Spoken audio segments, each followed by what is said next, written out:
Hello you beautiful misfits, my name's Matt and this is Pixel Burn, where I take a sarcastic look at some of the more important, interesting or irritating things to have happened in the week's gaming news.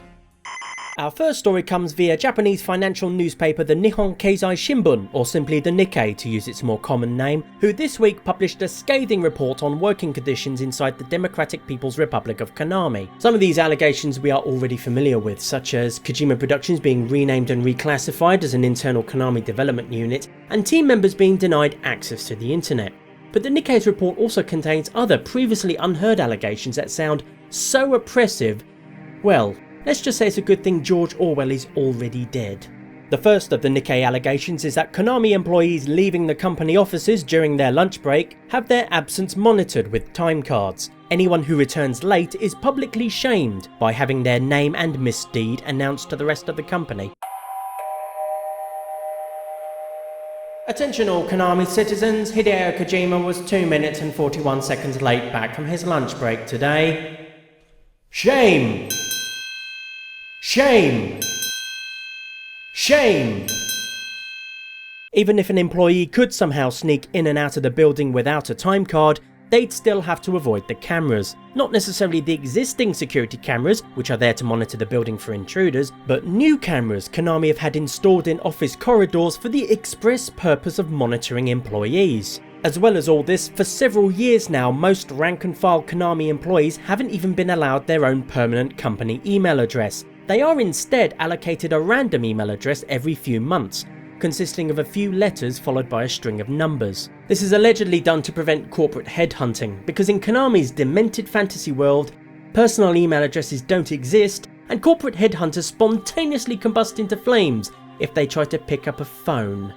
The random email address rule doesn't apply for employees in public-facing roles like PR and sales, however, because not even Konami are that fucking stupid. Yet considering these are the same salespeople who decided releasing the Metal Gear Solid HD collection on the same day as Modern Warfare 3 in 2011 was a good idea, and the same PR people who didn't even announce Blades of Time's release until a week after it was launched, Konami probably aren't too concerned about anyone trying to headhunt them. Some of you might be thinking, sure, this makes Konami sound like a bit of a shitty place to work, but these people still have relatively secure jobs in an otherwise cushy office complex. It's not like they're scrubbing toilets or working in a pachinko slot factory. Which is indeed true, so long as they meet their performance targets.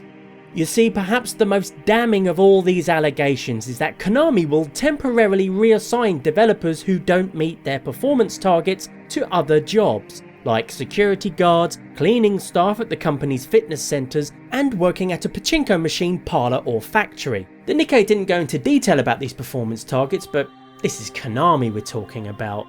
For all we know, they could be as insane and arbitrary as sacrificing a live goat in the honour of a visiting executive, or being required to strangle at least 3 pigeons per day.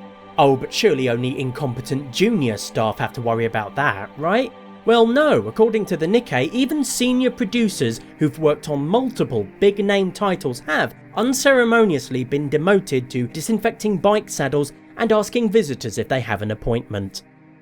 You know, I used to believe the disbanding of Team Silent, the creative gods and goddesses behind the original Silent Hill trilogy, was a genuine tragedy. In light of all these new allegations about conditions at Konami, however, I'm now relieved they got out when they did. Because I honestly don't think I could stand to hear that Akira Yamaoka or Sachiko Sugawara had been banished to some grimy assembly line in a Konami factory somewhere, putting the finishing touches to one of those new Silent Hill pachinko slot machines. Indeed, you heard me correctly, there is a new Silent Hill game out now, and you can find it at your nearest pachinko parlour. Don't believe me? Here's a taste of the trailer.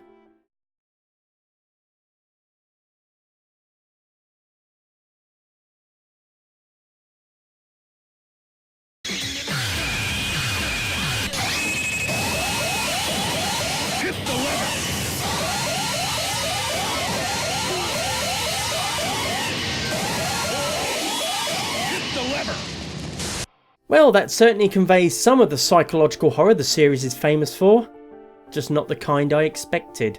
Incidentally, Konami announced this week that their profits are up by 159% because there is no God.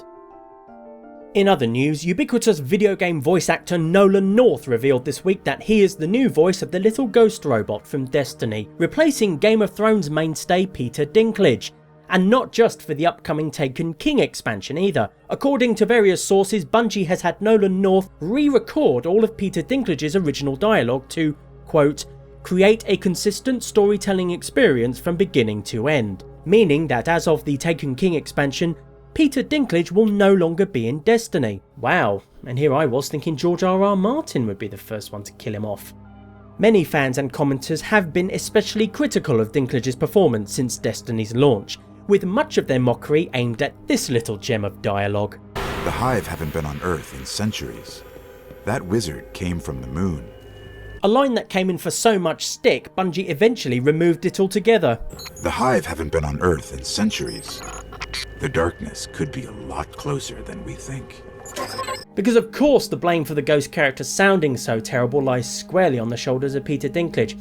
After all, how could anyone with even a fraction of acting talent whatsoever deliver such a poor performance with a script as Shakespearean as this? There are many tales told throughout the city to frighten children. Lately those tales have stopped. Now, the children are frightened anyway. I don't even have time to explain why I don't have time to explain. Evil so dark it despises other evil. Should the Awoken ever need an ally, I will call on you. And expect you to answer. She's saying you owe us, Guardian. Ah, the bard himself would weep with sheer envy were he alive today. I'm being facetious, of course, the dialogue is fucking rubbish. And yet the response from the Destiny community to this news has been quite positive, with some believing Nolan North will give a more inspired performance than Peter Dinklage did. Nolan North is, after all, a veteran voice actor of countless video games, while Peter Dinklage is primarily a film and television actor. And while both technically come under the category of acting, voice acting is a notably different kettle of fish from stage and screen acting. Nolan North is of course most famous for the role of Nathan Drake in the Uncharted series, and some are perhaps unwisely expecting the robot formerly known as Dinklebot to suddenly start spouting wisecracks and Hey, check it out. Marco! Really? Come on! No. Come on! No! Marco! Polo. A better comparison, however, would be Nolan North's role in Portal 2, in which he played not one, not two, but three robotic characters similar to the Ghost in Destiny, namely the Adventure Corps. Oh, hey, hiya pretty lady. Name's Rick. So you out having yourself a little adventure? The Fact Corps. William Shakespeare did not exist. His plays were masterminded in 1589 by Francis Bacon, who used a Ouija board to enslave playwriting ghosts. And the one everybody got sick of really quickly, the Space Corps. Space, trial, putting the system on trial, in space, space system, on trial, guilty, not being in space, go to space jail. Unlike Destiny, however, Portal 2 actually has good writing. In fact, Bungie would probably be better off just lifting entire chunks of dialogue from it. Take this clip from the trailer for the Taken King expansion, for example.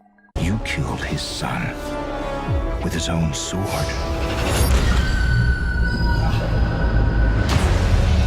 Now, he's out for revenge. God, how boring, po-faced and up your own arse is that, eh? Let's watch it again with some Portal 2 dialogue. Quick, what's the situation? Oh, so you out having yourself a little adventure? This ain't Marquis of Queensberry rules, sweetie. Pour on the mustard. Get dirty with this robot. This robot owes you money. The likelihood of you dying within the next 5 minutes is 87. Nobody cares, Four Eyes. All right, back to work. Let's do this. Play it by our own rules. No. Hang it by our fingers from a mountain. You see? Instant improvement. Needless to say, I'm not holding out much hope of Nolan North bringing too much of an improvement to the game's dialogue. As talented and ubiquitous as he is, and no matter how much Bungie let him put his own stamp on the character, like he claims, there's still only so much he'll be able to do to polish Destiny's turd of a script. As for Peter Dinklage himself, I doubt he's too cut up about getting the boot from Bungie. At the end of the day, he still has his paycheck. Along with, you know, that whole Game of Thrones thing he does. That's all for this episode of Pixel Burn. If you liked it, then please do let me know by clicking the requisite button down below, and let your friends, family and Nolan North know as well. At the very least, I hope you found it tolerable. In the meantime, until next week, as always, you can go now.